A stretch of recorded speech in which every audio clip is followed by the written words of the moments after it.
Good morning. It is Tuesday, the 12th of October. Time for me to share with you briefly again. It's been a long while. I've been away on a little bit of leave down in Cape Town, and it was wonderful. And I'm glad to be back, but certainly missing that opportunity of just being able to relax. We are in the book of the prophet Jeremiah, chapter 36. And the backstory is that Jeremiah has written a scroll to the king, Jehoiakim. And I stress the Kim part of Jehoiakim because Jehoiakim has a son who he calls Jehoiachin. And it's easy to get those two confused. So Jehoiakim is the king, and the forces of the Babylonian king have massed against Jerusalem.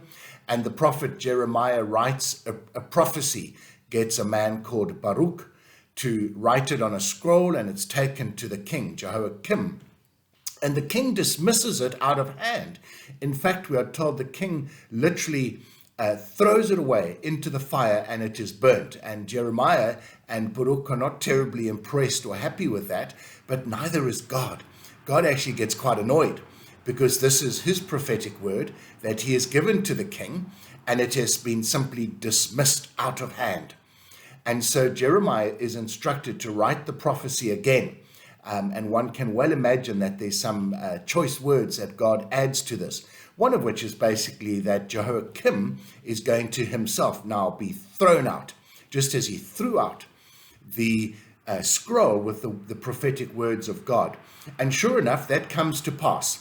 And part of the prophetic word is that Jehoiakim and his entire family will literally just cease to be the kings of Israel. The whole family will be thrown out. And you see that happening because, interestingly, Jehoiachin, the son, does assume the throne, and he's king for exactly 3 months.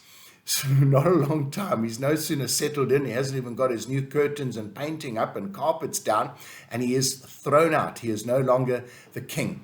And the king of Babylon overthrows Jerusalem, and the king of Babylon appoints a different man altogether, a different family, Zedekiah, as the king of Jerusalem.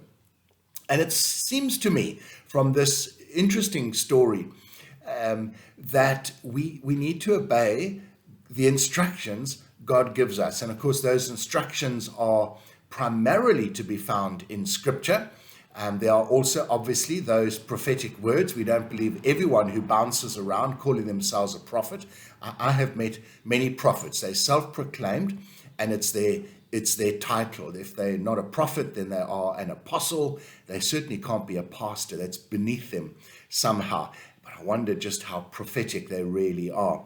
Anyway, we must believe the instructions that God gives us. And I believe God gives us these instructions often when we are reaping the consequences of the circumstances we find ourselves in because of our not following the commands of God.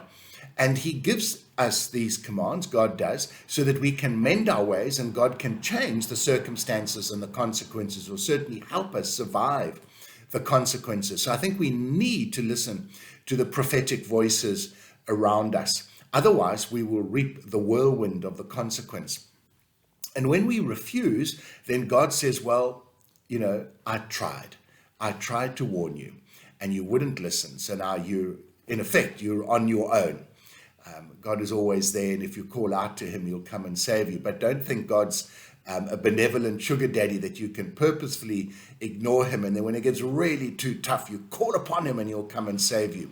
I think you will always reap the consequences of your misbehavior and your disobedience. So read your scripture, listen carefully to the words that come through the church services, and obey the instructions that God has given us, because in that way we can live a long and happy life, and our children will benefit from that as well. Misbehave and disobey God, and we will reap the whirlwind of that consequence. So a simple message, just obey God. It's so much better for you. Folks, have a wonderful day. We'll chat again tomorrow. God bless.